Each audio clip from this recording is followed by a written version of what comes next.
浸信咁多年，有好多優秀嘅運動員，希望透過呢個訪問本校體育優異生嘅過程，可以令到學弟學妹學習到呢啲優秀運動員嘅心得。而今次我哋第一集嘅訪問嘉賓，佢就係劉子瑜同學。大家好。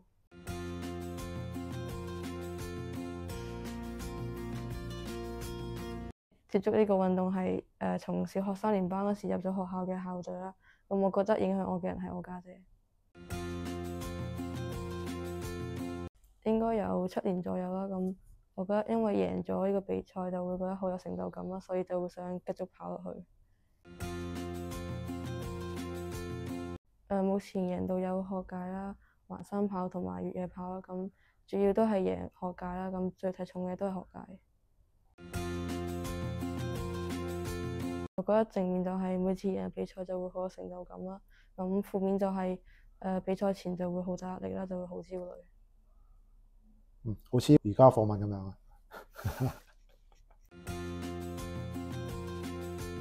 一個星期大概有2到3次啦。咁時間就係個半鐘左右。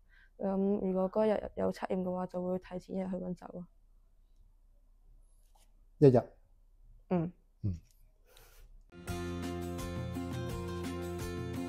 我覺得最重要係要堅持啊，因為每次訓練都比較辛苦，所以我覺得堅持係好重要。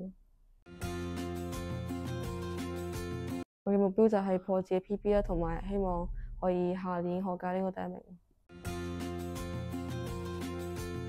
最想多謝就係我嘅教練啦，因為佢令到我不斷咁進步啦，同埋佢都會成日鼓勵我。我就係想可以多啲人可以過嚟長跑隊咯。我想講嘅就係努力啲訓練啦，同埋要享受呢個運動。運動員都一齊練得多啲。女教練。原因係乜嘢？體貼啲咯，easy。上年嘅3000米比賽，我媽咪。原因係乜嘢？因為佢知道我比賽前會好大力，之後佢就會係咁鼓勵我。冇反應。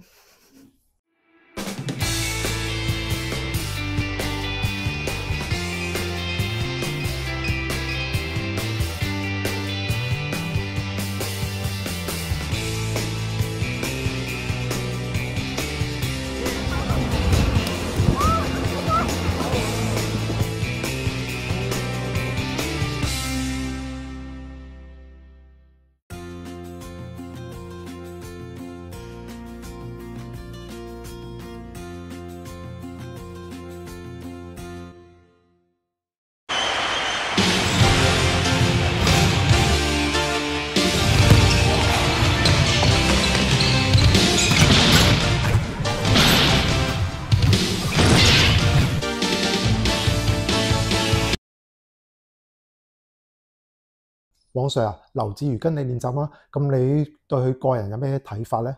劉子瑜係小學5、6年班就已經跟我練習長跑，咁佢喺田徑長跑呢個項目上面好有天分，同埋都好捱得苦。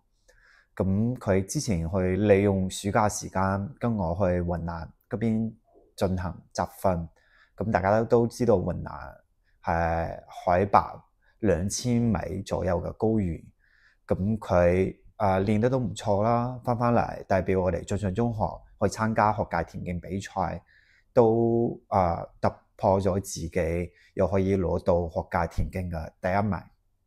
你覺得劉子瑜有咩長處呢？劉子瑜一方面係平時練習都好勤力，同埋佢每一次比賽，雖然佢平時唔係好中意講嘢啊，同埋唔係好中意同人哋笑玩，但係佢心中有自己嘅目標，同埋心理乜嘢都知道。比賽嗰時一開始點跑，中間點跑，同埋最尾點衝刺，佢已經知道咗，同埋帶佢去比賽，佢完全係自動波嘅，你唔需要每一個細節位提佢。你對於劉子瑜將來有咩寄望呢？劉子瑜係嗰種體育上面有天分，同埋學習又唔差嘅，運動員嚟嘅。之後梗係期望佢可以喺長跑上面越嚟越好啦，繼續練落去。最期望佢可以代表澳門特區去參加嗰啲大嘅比賽。如果佢自己可能唔中意練啊，去到大學揀其他項目，我都會尊重佢嘅。